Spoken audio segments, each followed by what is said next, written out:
본격적으로 동대구역 얘기를 진행해 보도록 하겠습니다. 동대구역 집회 어제 제가 조선일보 기사를 가져왔는데요. 조선일보 동대구역 집회 제목은 "윤 탄핵 반대 집회에 52,000명 모여 부산 집회보다 4배 더 몰렸다."라는 이제 어제자 기사입니다. 저도 뉴스 이 사진을 보는 순간 섬찟하더라고요. 진짜 섬찟했는데 제가 이제 대구에 사는 분들 통해서 들었던 더 섬찟하다면 섬찟하고 52,000명이라는 숫자가 그렇게 막 엄청나지 않다라는 게 있다면 뭐가 있냐면요. 국민의힘과 우리공화당이 대구의 당원 수가 무려 30만 명이라고 합니다. 무려 30만 명인데 지금 보면 경북에 우리공화당이 4만 명이에요. 경북이 4만 명, 경북에 국민의힘이 40만 명. 그러니까 대구에만 30만 명이 있고 우리공화당과 국민의힘이 경북까지 포함하면 거의 70만 정도가 있는 거예요. 당원만 70만이 있는데 5만 명이 집회에 나온 거면 그게 어마어마하게 막 충격적으로 많은 건 아니다. 또 이게 대구 경북만의 집회가 아니라 이 세계로 교회라는 데에서 전국에서 조직을 집중시키는 집회입니다. 전직, 현직, 대구, 경북의 국회의원, 시의원, 구의원들이 싹 다 모여가지고 심지어 정계 은퇴한 사람들까지 다 모여가지고 여기 집회 와야 된다고 했었다는 겁니다. 근데 어쨌든 이런 게 효과가 크죠. 사실 지금 트위터에서만 해도 대구 집회를 보고 많은 사람들이 걱정과 그리고 '야 진짜로 탄핵 찬성 집회보다 사람이 많은데?' 하는 그런 생각 되는 거지 않습니까? 뉴스로 좀 봤는데요. 뭐 너무 커 가지고 일단 규모가 깜짝 놀랐어요. 저기 동대구역에 꽉 차 있더라고요. 그래서 일단 계엄에 이제 동의를 하고 이제 부정선거 음모론 이게 받아먹고 이 '탄핵 반대하는 사람들이 이렇게 많구나.' 거기에서 놀랐고요. '이 사람들이 그동안 준비 작업을 많이 해 놨구나.' 이제 사실 이게 뭐 그냥 한순간에 이렇게 만들어진 게 아니잖아요. 교회에서도 이렇게 교회 청년들 이렇게 길러내고 뭐 이런 과정이 있었으니까 말하자면 이렇게 빛을 본 거 아니겠는가. 결국에 지금 이 탄핵 정국이라는 것도 사실은 그러니까 지금까지 어떤 여러 정치 세력들이 자기들이 갈고 닦아온 신력을 뽐내는 자리잖아요 이게. 그래서 그분들은 그동안 이제 많이 이제 힘을 길러왔던 거고 기초 체력 단련을 해 왔기 때문에 지금 우리가 이 국면에서 상대적으로 쪼끔 후달려 보이는 것은 사실 우리의 기초 체력이 우리가 생각했던 것만큼 튼튼하지 않았기 때문이겠죠. 그러니까 한국의 민주주의가 그 정도의 위치에 놓여 있다고 생각을 했어요. 네. 을림님?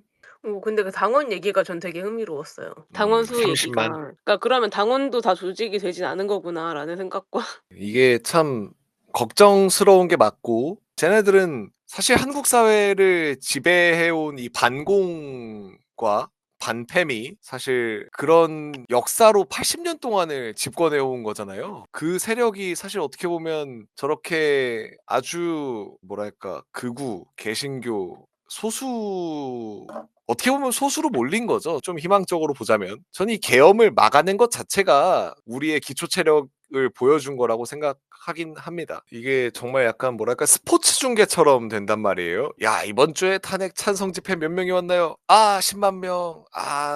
탄핵 반대 집회 몇 명이 왔나요? 그리고 이번 설 연휴에도 사실 그런 얘기 최근에 많이 나오고 있죠. 내란숙의 말 받아쓰기 하고 있다. 사실 저는 뭐 최근에도 트위터에 한번 올리긴 했는데 자꾸 대통령실이라던가 아니면 대통령 변호인단의 얘기를 마치 무슨 중요한 의견이나 되는 것처럼 계속 받아쓰기 하는 언론의 행태도 정말 문제라고 생각합니다. 혹시 더 의견이나 질문 있으신 분 있으신가요? 저는 사실 탄핵이 안 될까 봐 걱정되진 않아요. 근데 다만 좀 우려스러운 거는 지금 이렇게 나와 있는 극우들 있잖아요. 극우들이 어떤 식으로 이제 행동할 것인가 그다음에. 그리고 이제 시민사회에 어떤 영향력을 끼칠 것인가가 쪼끔 두려운 것 같아요. 그러니까 사실은 지금 이 사람들이 이제 제도권 언론에서도 완전히 소외되어 있고 그러니까 자기들만의 대안 세계를 구축하고 있잖아요. 그러니까 부정선거 음모론 사실 많은 사람들이 믿고 있고 그리고 이제 그게 전혀 소수라고 할 수 없는데 그러면 이제 우리가 어떤 민주주의를 유지하고 강화 발전시켜 나가기 위해서 어떤 조치들을 취해야 하는가? 어떻게 하면은 이제 극우 세력의 준동을 좀 억제하고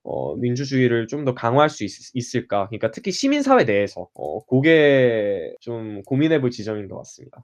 대학가에서 탄핵 반대 시국 선언이 이루어지고 있다. 이런 뉴스 보셨나요? 지금 연세대를 시작으로 서울대, 그리고 한양대, 그리고 뭐 여러 대학들에서 탄핵 반대 시국 선언을 모으고 있다는 뉴스가 있어서 제 시선을 끌었는데요. 연세대 학생이 이제 채널A 뉴스에까지 나와가지고 얘기를 했는데, 채널A 뉴스에 나와가지고 대학가가 달라졌다라고 하면서 연세대학교 탄핵 반대 시국 선언에 함께 해주세요. 12월 12일 학생총회 및 윤석열 퇴진 시국 선언 대회가 연세대에서 있었다. 탄핵 찬성층이 다수를 차지하면서 반대 의견을 표명하기 어려운 분위기가 형성되어 반대 입장의 학생들은 목소리를 내지 못했다. 그러나 학생총회에서는 반대 의견을 표명하는 자리가 있었고, 그것은 오프라인에서 손들고 말하기 부담스러울 수도 있기 때문에 제가 알기로는 서울 연세대 학생총회에서 반대 의견을 사전에 모으는 과정도 있었습니다. 그러나 10명 남짓한 반대 의견밖에 없었고, 압도적으로 많은 학우들이 학생총회에서 찬성 의견을 표명했기 때문에 그때 당시에 비겁하게 하지 못했던 게 지금 와서 얘기하는 거라고 보이고요. 국민의힘 갤러리에 공유를 했어요. 이 게시자가 탄핵 반대 시국선언에 연세대학교 학생이 아니라도 내일 오후에 있는 시국선언에 와도 된다, 이런 얘기가 있었습니다. 뭐 서울대, 한양대 등도 상황은 비슷해요. 지금 뉴스엔 나오지 않았는데 서울여대, 이화여대, 동덕여대, 덕성여대 등에서 도 탄핵 반대 시국선언 우리도 하자라는 얘기가 올라왔었다고 해요. 그 에타 안에서 당연히 탄핵 찬성에 대한 압도적인 여론이 지금 현재에도 있고, 여대 같은 경우에는 시국 선언을 하면 숙명여대가 2,600명이 참여하고 이화여대가 1,800명이 참여하고 이런 시기예요. 그리고 이화여대 같은 경우에는 학생총회에서 3,000명이 모이기도 했었죠. 여대 에브리타임에서는 감히 탄핵 반대 얘기를 공학에서처럼 할 수가 없습니다. 여대 같은 경우에는 보수 게시판을 만들어서 그 안에서 이런 부정선거 음모론이나 탄핵 반대나 이런 것들에 대한 얘기가 이루어지고 있는 상태예요. 그리고 아까 말씀드렸던 서울대, 연세대, 한양대 등의 상태를 보면 주도하는 사람들은 다 보수 기독교 청년부입니다. 대학교에서 탄핵 찬성 시국 선언이 너무 대중적으로 진행되고 학생들의 학생총회까지 이어지니까 우리 교인들이 나서서 그것을 막아서야 한다라는 훈련과 사상교육을 진행하지 않았을까 하는 뇌피셜입니다. 을리님 말씀해 주시죠. 연세대가 진짜 그런 걸 앞서간다라는 생각이 저는 어제 그 뉴스를 보고 들었어요. 저희 어머니가 연대를 졸업하셨는데 굉장히 이야기를 들을 때마다 슬퍼하시더라고요. 종교는 뭘까 진짜. 하길님이 발언자로 오셨는데, 하길님 혹시 지금 말씀이 가능한 상황인가요? 저는 이제 대학을 사실 졸업한 지 꽤 돼가지고 대학가의 현재 분위기 자체를 이제 주변 대학생 친구들한테 전해드는 정도로 간접적으로 이렇게 좀 알고 있는데, 대학 내에 이런 반운동권적인 흐름이나 반정치적인 흐름이 교부화되고 있는 대학생이 이런 이야기들을 예전부터 들어와가지고 걱정 아니야 걱정을 좀 하고 있다가 반대 선언을 하는 걸 보고, 아 이게 서서히 수면 위로 다시 또 드러나고 있구나라는 생각을 좀 했고, 어쨌든 지금 전국적으로 봤을 때 특히 뭐 대선 이런 데서 탄핵 반대 집회가 엄청 크게 모이고 있잖아요. 대학 내에서도 비율적으로 봤을 때 마냥 무시하기 어려울 정도로 수치화돼서 이렇게 드러나면 우리가 어떻게 대응을 하면 좋을까, 이런 조금 걱정도 되더라고요.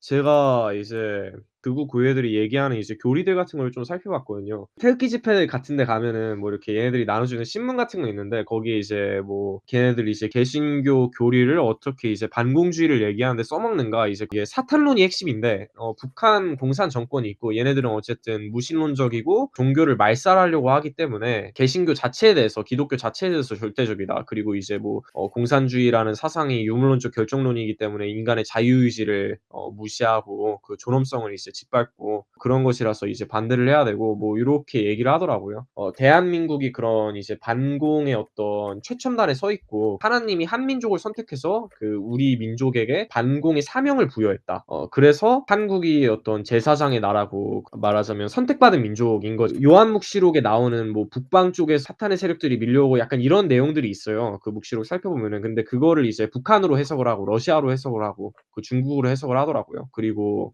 얘네들이 이제 적그리스도로 보고 우리가 얘네들과 맞서 싸워야 된다. 그래서 고민이 드는 거는 이게 설득이 가능한 부분인가? 그 정도로까지 이게 세계관적으로 무장이 돼 있으면 이 말이 안 통하잖아요. 논리적인 대화가 안 통하는 이제 상황인 거고, 뭐 정치적으로 아무리 설득을 하려고 노력을 해도 이미 상대편을 사탄으로 규정하고 있으면 이거는 뭐 전혀 대화가 불가능한 상황인데, 우리가 얘기하는 모든 게 사탄의 유혹으로 들릴 거고 사실은. 그래서 이거를 어떻게 해야 되나 하는 고민이 들었던 것 같아요. 그러니까 그리고 이번에 서부지법 폭동의 그 투블럭남 19살짜리 친구 18이랬나? 그 친구도 보면 대안학교 출신이에요. 그 친구가 나온 대안학교를 보면 그 파주 운정의 신도시에 있는 대형 교회에 이제 딸려 있는 대안학교인데, 대안학교에서부터 계속 평생을 대적관을 길러온 거죠. 그런 세계관 속에서 왔으니까 서부지법에 폭동을 일으키고 불을 지르는 행위도 불사할 수 있었던 거라고 저는 생각합니다. 왜냐면 성스러운 전쟁을 치르는 중이니까. 순교자네, 그런 순교자. 순교자 마인드가 전 있다고 생각하기 때문에 그래서 더 위험하다라고 생각합니다. 이 자리는 한 주 동안의 뉴스를 상당히 진보 편향적으로 다루기 위한 시간으로 매주 일요일 밤 10시 즈음 이제 한 주를 마무리하고 월요일을 맞이하기 싫은 사람들의 모임이 될 것 같고요. 기본적으로는 저와 경제학 주기기님, 하길님, 을리님 이렇게 네 분이 진행을 하는데, 그 중에 좀 제일 크고 중요한 뉴스들 중심으로 말씀을 자유롭게 나눠주시면 되는 자리로 생각하고 있고요. 오늘 많은 분들 아까 최대 한 65명, 8명 정도 오셨던 것 같은데 늦은 시간까지 함께 해주셔서 감사하고요. 수고하셨습니다. 고생하셨습니다. 감사합니다.